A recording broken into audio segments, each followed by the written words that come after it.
All right. Apologize again. Guess a little late to the party.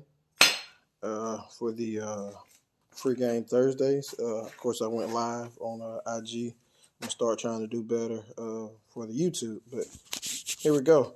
What we talked about, which what I'm pulling out. I'm show you what I'm pulling out. Pulling out some turbo stuff here. I try to get it welded up here. Some stuff I just bought. I'll be showing that later. But what we mostly talked about was gearing more than anything else. We talked about gearing as far as what's making these new Scats and Mustangs and Camaros. I'm gonna say so fast. Not saying they're crazy fast, but as fast as they are. And it's the gearing. It's the gearing that they have in the rear end. It's also the suspension that they're doing is way better than 80s and 90s stuff. Once you beef it up some. The other side of that is how many gears it has in the transmission allows it to be able to run more rear end gear. So we talked about the subject of you can run more gear on your car to really, really pep it up without having to go into the motor. I'm not sure how much you can do for $1,000. I'm not sure if you can get off that cam swap, depending on how big of a cam you're going with. Even on a LS and swapping the springs, you can get away on $1,000 and grab that 100 horsepower. But I imagine for possibly 750 or 800, you can do that gear change, and it might feel like you got an extra 100 or maybe even an extra 150 horsepower, just from the gearing, allowing your setup to be way more efficient. So we talked about that. I know old head wise, the same way I always hear 383, I always hear 373 gears. And in some aspects, it's like on the Ford stuff, it's not, it's not loud. You can get a 370, 373 is not a gear set you can get. My thing is understand how you come up with the gear set that you need. You're going to measure your tire height from the bottom of the ground to the top of the tire, not just the rim size, and understand that this day and age, you have a smartphone. You can Google, RPM calculator with your tire size and what RPM you want to be running, and what's your high gear ratio, which is usually 1-to-1. If you got an overdrive, sometimes it can go, 0.5, something like that. You can see where you want your RPMs, at your cruising speed. You can calculate that and see what gear you want, You might be going down the street doing 65 at, 1,000, 1,200 RPM, but you want a little extra pep, but you don't want to be idling over, 2,000, so you can go in there and calculate that and see which gear you need. And that'll help you get, some takeoff speed.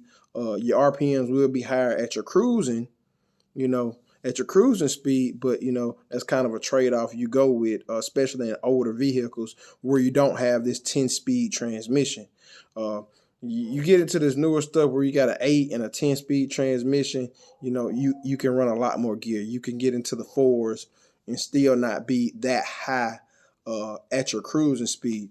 With that being said, we also talked about cam selection. Some people would just go hear a car, say, "Oh, that car sounds amazing. I want my car to sound like that," not understanding that it is a really, really high RPM cam. A 65, a 7,000 RPM, power band cam. You don't need that for the street, and you could very well possibly not need that for the style racing that you plan on doing. If you foot braking, you have no business having some 6,000, some 6,500, 7,000 RPM cam, because you're not going to be able to leave anywhere close to that. Also for the street, stalls create heat, and that with a cam that is making max power at 65, 7,000 RPM, you're probably going to be looking at a 4,000, 4,500 stall.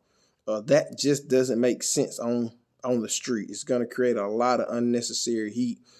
for a cam that you're barely going to be able to use on the street. Because it's like, how many times are you really going to rev your car up to 65 or 7,000 RPM on the street? You're going from light to light. You know, you just want to get in it, feel that torque, and get out of it. So that's something to look into as far as selecting gears, selecting cams. They all kind of have to match up, you know.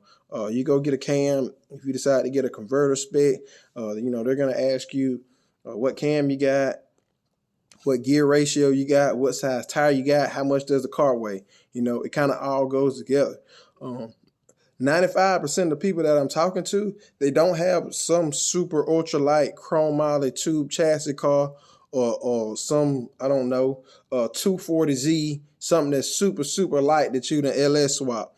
You know, most people are going to have 3,700 pound cars, you know, true full interior street cars or heavier cars.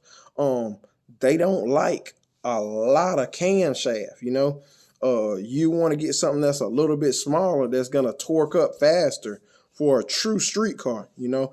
Now, if this is something you're just trying to blow off as a street car, that's one thing. But as a true street car, to where you really want to feel your power is from light to light, yeah, you need to try to keep it within about a 2,500, 3,000 max stall, you know, because that's where you want to feel your max torque down there, light to light. Every time you put your foot on the gas, you give that cam an opportunity to work, not just when you put it to the floor and you holding it until it winds up to 6,500, 7,000 RPM. That is not what I consider to be a fun street car. So that's the basis of what we talked about, man.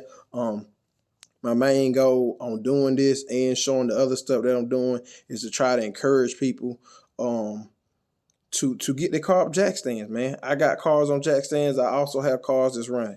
I know how it is when you have a car on jack stand and how discouraging it can be. And sometimes how hard it is to go out there and work on it. Sometimes, oh, I'm not feeling it. I'm not interested in it right now. You know, I kind of go in spurts on different projects. But I know what it feels like to not be encouraged to get a project going.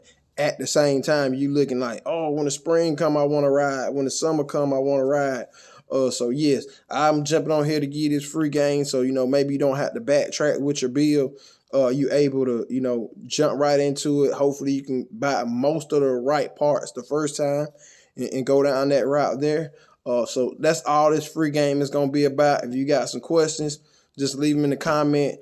Next Thursday, possibly Friday, you know, might be doing Thursday free game on IG, and then, you know, free game Fridays on the YouTube, you know, do something like that. But yeah, just leave what you want to know, what you want to hear about in the comments.